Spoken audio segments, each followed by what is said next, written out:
ನೆಹೆಮೀಯ ಅಧ್ಯಾಯ 12.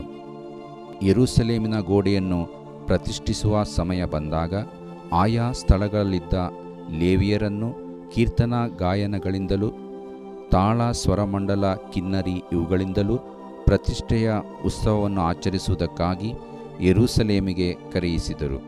ಆಗ ಯೆರೂಸಲೇಮಿನ ಸುತ್ತಣ ಪ್ರಾಂತಗಳಲ್ಲಿ ತಮಗೋಸ್ಕರ ಹಳ್ಳಿಗಳನ್ನು ಕಟ್ಟಿಕೊಂಡಿದ್ದ ಗಾಯಕ ಮಂಡಳಿಯವರು ಯೋರ್ದಾನ್ ಹೊಳೆಯ ತಗ್ಗು, ಯೆರೂಸಲೇಮಿನ ಸುತ್ತಣ ಪ್ರದೇಶ, ನೆಟೋಫಾತ್ಯರ ಗ್ರಾಮ, ಬೆತಾಗಿಲ್ಗಾಲ್, ಗೆಬ ಮತ್ತು ಅಜ್ಮಾವೇತ್ ಊರುಗಳಿಗೆ ಸೇರಿರುವ ಹಳ್ಳಿಗಳು ಇವುಗಳಿಂದ ಕೂಡಿ ಬಂದರು. ಯಾಜಕರು ಲೇವಿಯರು ತಮ್ಮನ್ನು ಶುದ್ಧಪಡಿಸಿಕೊಂಡ ಮೇಲೆ ಜನರನ್ನೂ ಊರು ಬಾಗಿಲುಗಳನ್ನು ಗೋಡೆಯನ್ನು ಶುದ್ಧಪಡಿಸಿದರು. ಆಮೇಲೆ ನಾನು ಯೆಹೂದ ಪ್ರಭುಗಳನ್ನು ಗೋಡೆಯ ಮೇಲೆ ಕರಕೊಂಡು ಬಂದು ಭಜನಾ ಮಂಡಳಿಯವರಿಗೆ 2 ದೊಡ್ಡ ಗುಂಪುಗಳಾಗಿ ಇಲ್ಲಿ ನಿಲ್ಲಬೇಕೆಂದು ಅಪ್ಪಣೆ ಮಾಡಿದೆನು. ಒಂದು ಗುಂಪಿನವರು ಮೆರವಣಿಗೆಯಿಂದ ಗೋಡೆಯ ಮೇಲೆ ತಿಪ್ಪೆ ಬಾಗಿಲಿನಿಂದ ಬಲಗಡೆಗೆ ಹೋದರು. ಅವರ ಹಿಂದೆ ಯೆಹೂದ ಪ್ರಭುಗಳ ಅರ್ಧ ಜನರೊಡನೆ ಓಷಾಯನು, ತುತ್ತೂರಿ ಹಿಡಿದಿರುವ ಯಾಜಕರೊಡನೆ ಅಜರ್ಯ, ಎಜ್ರ, ಮೆಷುಲ್ಲಾಮ್, ಯೆಹೂದ, ಬೆನ್ಯಾಮೀನ್, ಶೇಮಾಯ, ಯೆರೆಮೀಯ ಎಂಬವರು, ಆಸಾಫ್ ಸಂತಾನದ ಜಕ್ಕೂರನಿಗೆ ಹುಟ್ಟಿದ ಮಿಕಾಯನ ವಂಶದವನು, ಮತ್ತನ್ಯನ ಮರಿಮಗನು, ಶೇಮಾಯನ ಮೊಮ್ಮಗನು, ಯೋನಾಥಾನನ ಮಗನೂ ಆದ ಜಕರ್ಯನು, ದೇವರ ಮನುಷ್ಯನಾದ ದಾವೀದನ ವಾದ್ಯಗಳನ್ನು ಹಿಡಿದಿರುವ ಇವನ ಬಂಧುಗಳಾದ ಶೇಮಾಯ, ಅಜಾರೇಲ್, ಮಿಲಾಲೈ, ಗಿಲಾಲೈ, ಮಾಯೈ, ನೆತಾನೇಲ್, ಯೆಹೂದ, ಹನಾನಿ ಎಂಬವರು ಹೋದರು. ಧರ್ಮೋಪದೇಶಕನಾದ ಎಜ್ರನು ಇವರ ಮುಂದಾಳು. ಇವರು ಬುಗ್ಗೆ ಬಾಗಲನ್ನು ಹಾದು ನೆಟ್ಟಗೆ ದಾವೀದ ನಗರದ ಸೋಪಾನಗಳ ಮಾರ್ಗವಾಗಿ ಗೋಡೆಯನ್ನನುಸರಿಸಿ ಅರಮನೆಯ ಮೇಲಣ ದಿನ್ನೆಯನ್ನು ಹತ್ತಿ ಪೂರ್ವ ದಿಕ್ಕಿನಲ್ಲಿರುವ ನೀರು ಬಾಗಿಲಿನವರೆಗೆ ಹೋದರು.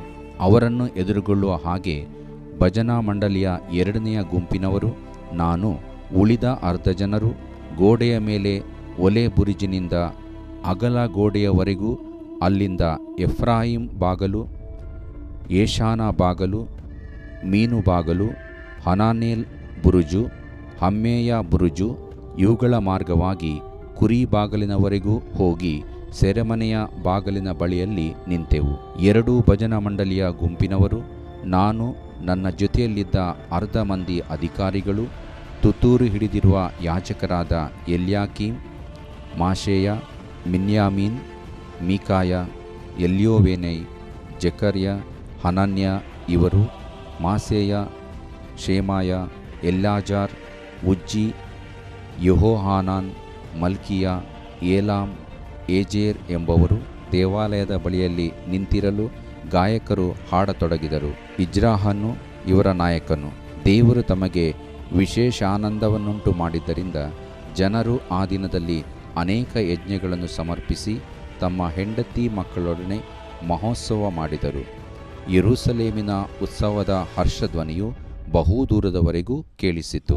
ಸೇವೆ ಮಾಡುತ್ತಿದ್ದ ಯಾಜಕರ ಮತ್ತು ಲೇವಿಯರ ವಿಷಯದಲ್ಲಿ ಯೆಹೂದ್ಯರಿಗೆ ಬಹು ಸಂತೋಷ ಉಂಟಾದದ್ದರಿಂದ ಆ ದಿನದಲ್ಲಿ ಅವರು ಧರ್ಮವಿಧಿಯ ಪ್ರಕಾರ ಆಯಾ ಊರುಗಳ ಭೂಮಿಯಿಂದ ಯಾಜಕರಿಗೂ ಲೇವಿಯರಿಗೂ ಸಿಕ್ಕತಕ್ಕ ಭಾಗಗಳನ್ನು, ಅಂದರೆ ದೇವರಿಗೋಸ್ಕರ ಪ್ರತ್ಯೇಕಿಸತಕ್ಕ ವಸ್ತು, ಪ್ರಥಮ ಫಲ, ದಶಮಾಂಶ ಇವುಗಳನ್ನು ಸಂಗ್ರಹ ಮಾಡತಕ್ಕ ಕೊಠಡಿಗಳ ಮೇಲೆ ಪಾರುಪತ್ಯಗಾರರನ್ನು ನೇಮಿಸಿದರು.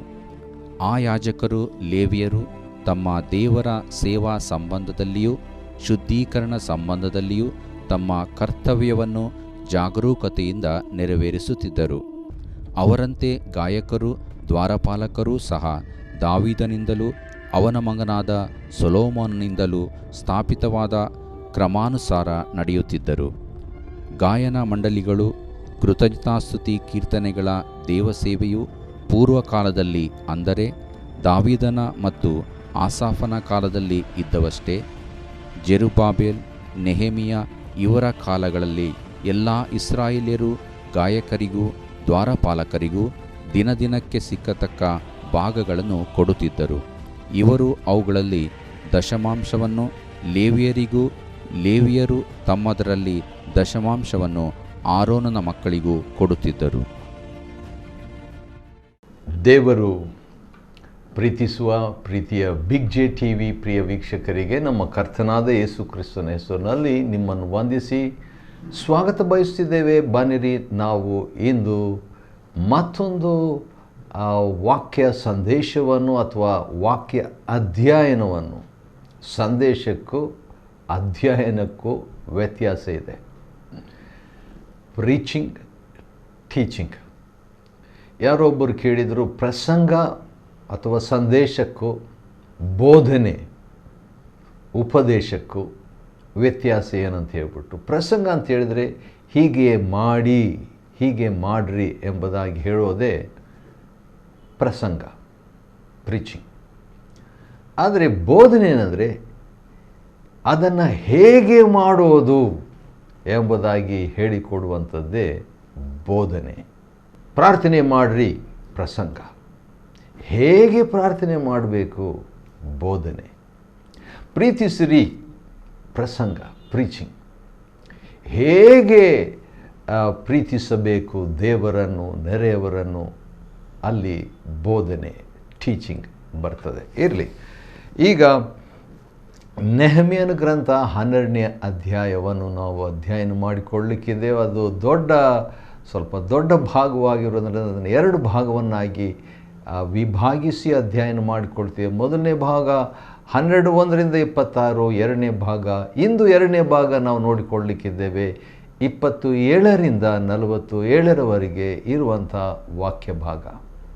ಮೊದಲನೇ ಭಾಗ ನೆಹೆಮೀಯನ ಗ್ರಂಥ 12ರಲ್ಲಿ ಇದ್ದಂಥ ಒಂದು ಸಂಗತಿ ಏನೆಂಬುದಾಗಿ ನಾವು ನೋಡುವುದಾದರೆ, ಯಾಜಕರ ಮತ್ತು ಲೇವಿಯರ ಪಟ್ಟಿ ಇರುವಂಥದ್ದನ್ನು ನಾವು ನೋಡಿಕೊಳ್ತೇವೆ. ಅದರಲ್ಲಿ ವಿವಿಧ ಹೆಸರುಗಳು ಕೊಡಲಾಗಿದೆ. ಉದಾಹರಣೆಗೆ ಜೆರುಬಾಬೇಲ್ನ ಹೆಸರು, ಯಾವ ರೀತಿಯಾಗಿ ಜೆರುಬಾಬೇಲ್ನು ಬಾಬೇಲಿನಿಂದ ದೇವಜನರನ್ನು ಕರ್ಕೊಂಡು ಬಂದನು. 3 ಅಥವಾ 4 ಜನರು ವಿಶೇಷ ವ್ಯಕ್ತಿಗಳೆಂಬುದಾಗಿ ಹೇಳ್ಬೋದು. 3 ಹೆಸರು ನಾನು ಹೇಳ್ತೇನೆ: ಜೆರುಬಾಬೇಲನು, ಎಜ್ರ ಮತ್ತು ನೆಹೆಮೀಯನು. ಜೆರುಬಾಬೇಲನು ಅವನು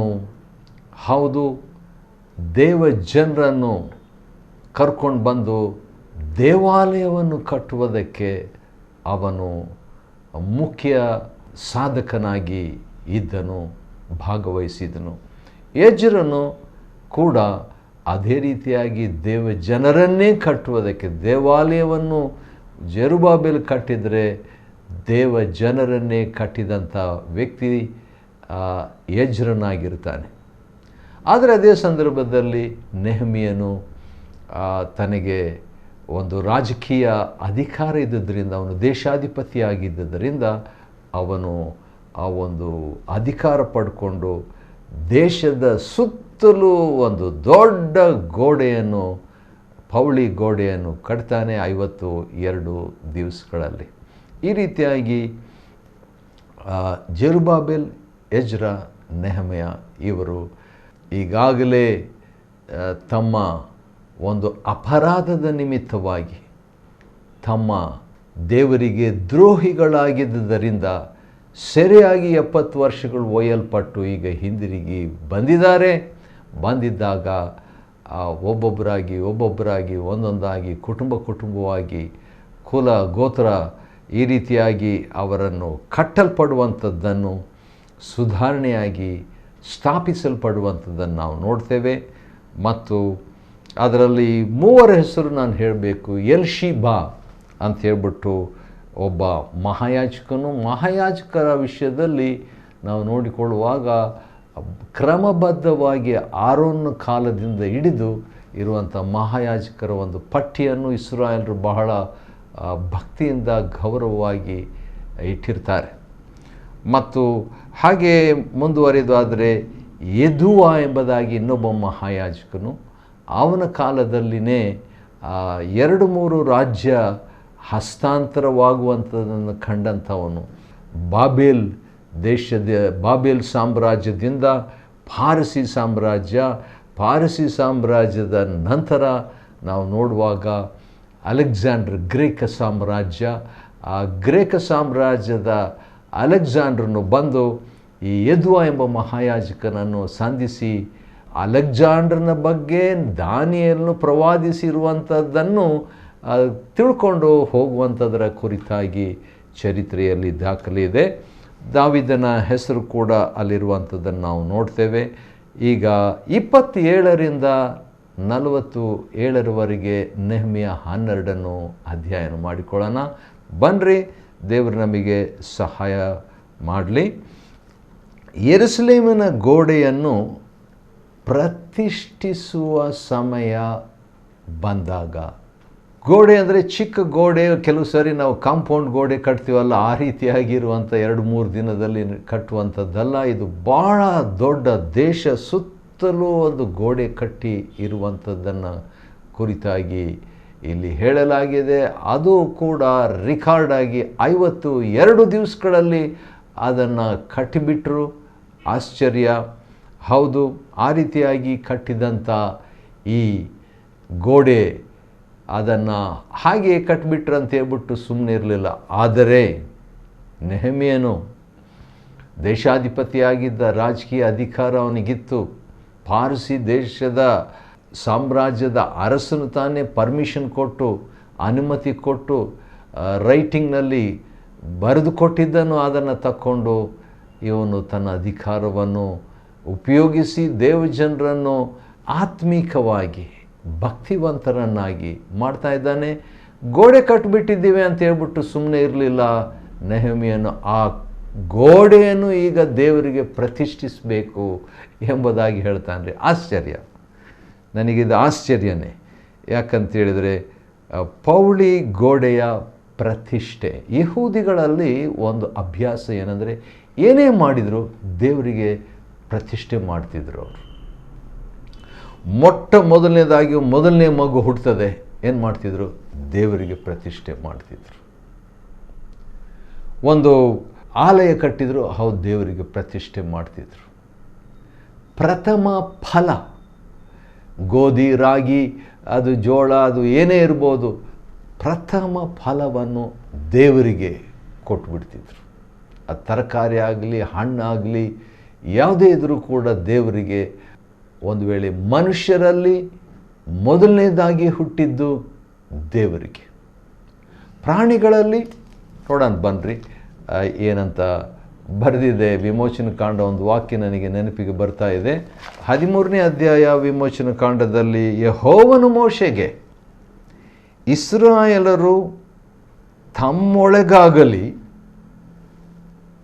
ತಮ್ಮ ಪಶುಗಳೊಳಗಾಗಲಿ ಪ್ರಥಮ ಗರ್ಭವನ್ನು, ಅಂದರೆ ಚೊಚ್ಚಲಾಗಿ ಹುಟ್ಟಿದ್ದೆಲ್ಲವನ್ನು ನನಗೆ ಮೀಸಲಾಗಿ ಇಡಬೇಕು, ಅದು ನನ್ನದೇ ಎಂದು ದೇವರು ಹೇಳಿದನು.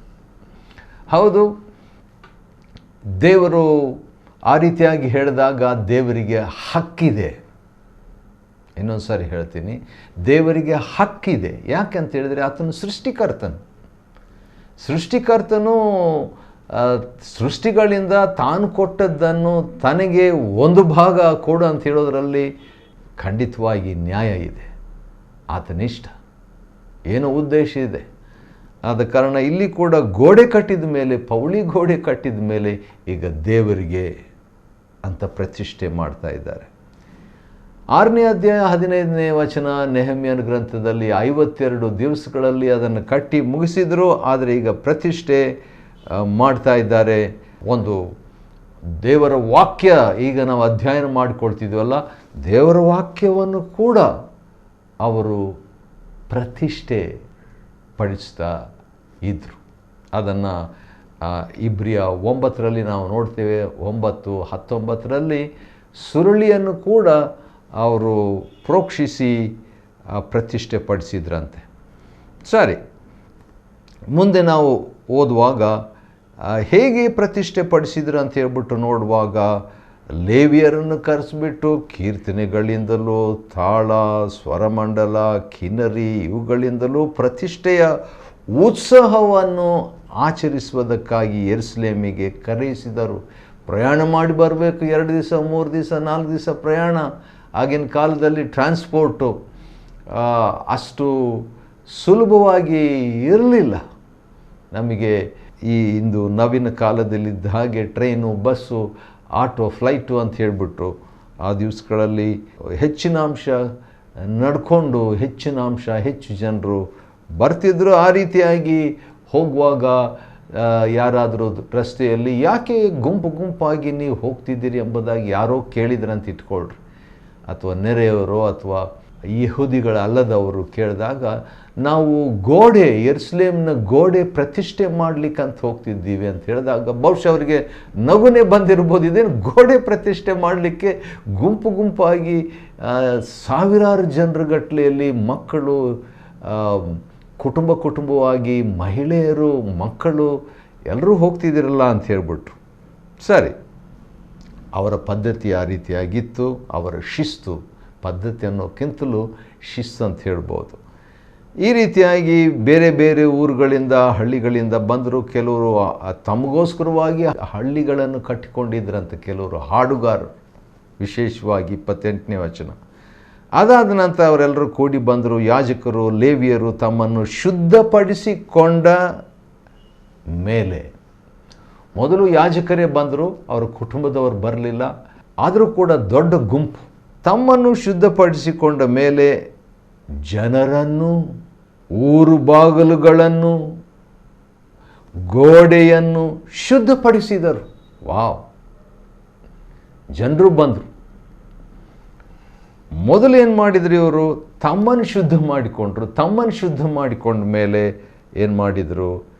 ಜನರನ್ನು ಶುದ್ಧ ಮಾಡಿದರು. ಊರು ಬಾಗಿಲುಗಳನ್ನು ಶುದ್ಧ ಬಾಗಿಲು ಕೂಡ ಶುದ್ಧ ಮಾಡಿದ್ರ. ಅನಂತರ ಗೋಡೆಯನ್ನು ಶುದ್ಧ ಮಾಡಿದ್ರಂತ. 30ನೇ ವಚನ, ನೆಹೆಮ್ಯನ ಗ್ರಂಥ 12ನೇ ಅಧ್ಯಾಯದಲ್ಲಿ. ಇದನ್ನು ಓದುವಾಗ ನನಗೆ ಒಂದು ವಾಕ್ಯ ಹೊಸ ಒಡಂಬಡಿಕೆಯಲ್ಲಿ ನೆನಪಿಗೆ ಬರ್ತಾ ಇದೆ. ಗೋಡೆಯನ್ನು ಶುದ್ಧ ಮಾಡಿದರು, ಬಾಗಿಲು ಶುದ್ಧ ಮಾಡಿದರು, ಜನರನ್ನು ಶುದ್ಧ ಮಾಡಿದರೆ ಅರ್ಥ ಮಾಡ್ಕೋಬೋದು. ಆದರೆ ಬಾಗಿಲು, ಗೋಡೆ ಇದನ್ನೆಲ್ಲ ಶುದ್ಧ ಮಾಡಿದ್ರಲ್ಲ ಅಂತ ಹೇಳ್ಬಿಟ್ಟು ನೋಡುವಾಗ, 1ನೇ ಪೇತ್ರ ನೆನಪಿಟ್ಕೊಳ್ಳಿಕ್ಕೆ ಈಸಿ ಇದು. 1ನೇ ಪೇತ್ರ 1ನೇ ಅಧ್ಯಾಯ 2ನೇ ವಚನದಲ್ಲಿ ಏನಿದೆ ಅಂತ ಹೇಳ್ಬಿಟ್ಟು ನಾವು ನೋಡೋಣ. ಅದರಲ್ಲಿ ಏನಂತ ಬರೆದಿದೆ? ಪವಿತ್ರಾತ್ಮನಿಂದ ಪ್ರತಿಷ್ಠಿಸಲ್ಪಟ್ಟವರಾಗಿ. ಹೌದು, ಗೋಡೆ ಪ್ರತಿಷ್ಠೆ ಬಗ್ಗೆ ನಾವು ನೋಡಿದ್ವಿ. ಇಲ್ಲಿ ಹೊಸ ಒಡಂಬಡಿಕೆಯಲ್ಲಿ ಪ್ರತಿಷ್ಠೆ ಯಾವ ರೀತಿಯಾಗಿದೆ ಅಂತ ಹೇಳ್ಬಿಟ್ಟು ನೋಡುವಾಗ, ಪವಿತ್ರಾತ್ಮನಿಂದ ಪ್ರತಿಷ್ಠಿಸಲ್ಪಟ್ಟವರಾಗಿ ದೇವರಿಗೆ ವಿಧೇಯರಾಗುವುದಕ್ಕೂ ಯೇಸು ಕ್ರಿಸ್ತನ ರಕ್ತದಿಂದ ಪ್ರೋಕ್ಷಿತರಾಗುವುದಕ್ಕೂ ಅಂತ ಹೇಳ್ಬಿಟ್ಟು ನಾವು ನೋಡ್ತೀವಿ. ಯೇಸು ಕ್ರಿಸ್ತನ ರಕ್ತದಿಂದ ಪ್ರೋಕ್ಷಣೆ ನಮಗೆ ಹೊಸ ಒಡಂಬಡಿಕೆಯಲ್ಲಿ. ಸರಿ, 31ರಿಂದ ನಾವು ನೋಡುವಾಗ ಆಮೇಲೆ ನಾನು ಅಂತ ನಾವು ನೋಡ್ತೀವಿ. ಯಾರದು ನಾನು ಅಂದರೆ ನೆಹೆಮ್ಯನು ಭಜನೆ ಮಂಡಳಿಯವರಿಗೆ ಗುಂಪಾಗಿ ನಿಲ್ರಿ ಅಂತ ಹೇಳ್ಬಿಟ್ಟು ಆಜ್ಞೆ ಕೊಡ್ತಾನೆ. ಅದಾದ ನಂತರ ಇಲ್ಲಿ 34ನೇ ವಚನದಲ್ಲಿ ನೆಹೆಮ್ಯನ ಬಗ್ಗೆ ಇದೆ.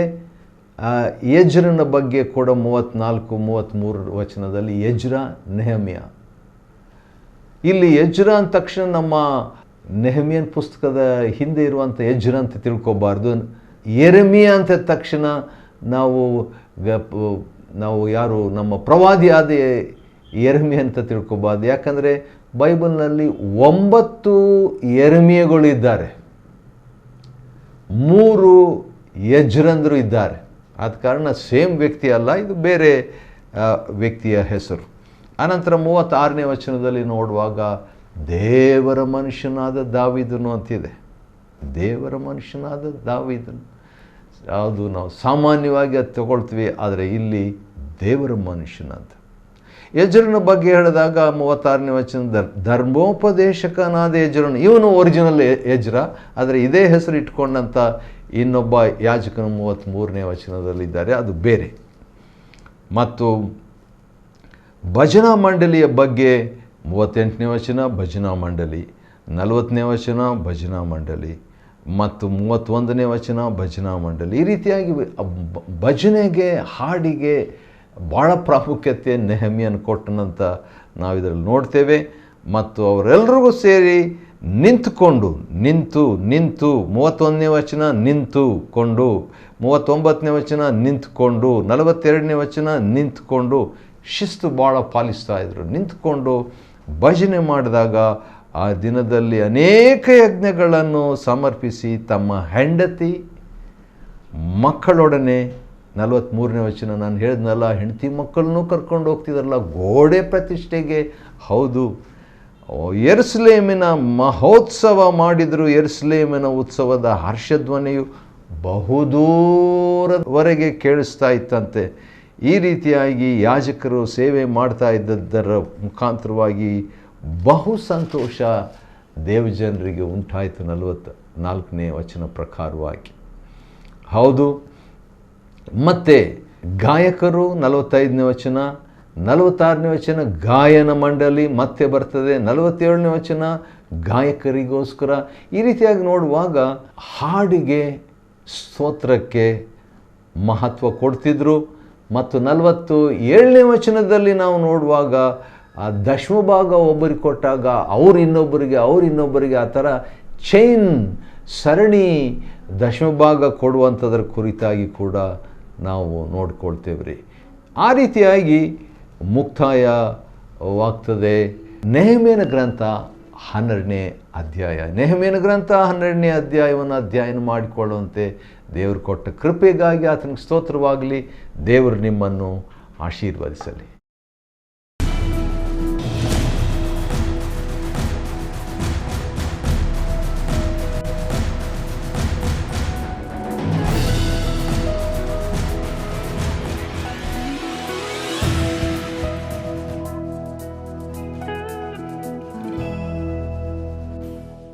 Chapter 12. And at the dedication of the wall of Jerusalem they sought the Levites out of all their places to bring them to Jerusalem to keep the dedication with gladness, both with thanksgivings and with singing with cymbals, psalteries, and with harps. And the sons of the singers gathered themselves together both out of the plain country round about Jerusalem and from the villages of Netophathi, also from the house of Gilgal and out of the fields of Geba and Asmaveth, for the singers had builded them villages round about Jerusalem. And the priests and the Levites purified themselves and purified the people and the gates and the wall. Then I brought up the princes of Judah upon the wall, and appointed 2 great companies of them that gave thanks, whereof one went on the right hand upon the wall toward the dung gate. And after them went Hoshaiah and half the princes of Judah, and Azariah, Ezra, and Meshullam, Judah and Benjamin, and Shemaiah and Jeremiah, and certain of the priests' sons with trumpets, namely Zechariah the son of Jonathan, the son of Shemaiah, the son of Mattaniah, the son of Micaiah, the son of Zaccur, the son of Asaph, and his brethren Shemaiah and Azareel, Milalai, Gilalai, Maai, Nathaniel, and Judah, Hanani, with the musical instruments of David the man of God, and Ezra the scribe before them. And at the fountain gate, which was over against them, they went up by the stairs of the city of David, at the going up of the wall above the house of David, even unto the water gate eastward. And the other company of them that gave thanks went over against them, and I after them, and the half of the people upon the wall, from beyond the tower of the furnaces even unto the broad wall. And from above the gate of Ephraim, and above the old gate, and above the fish gate, and the tower of Hananiel, and the tower of Meah, even unto the sheep gate, and they stood still in the prison gate. So stood the 2 companies of them that gave thanks in the house of God, and I, and the half of the rulers with me, and the priests Eliakim, Maaseiah, Miniamin, Micaiah, Eloenai, Zechariah, and Hananiah, with trumpets, and Maaseiah, Shemaiah, and Eleazar, and Uzi, and Jehohanan, and Milchijah, and Elam, and Ezer, and the singers sang loud with Jezahiah their overseer. Also that day they offered great sacrifices, and rejoiced, for God had made them rejoice with great joy. The wives also and the children rejoiced, so that the joy of Jerusalem was heard even afar off.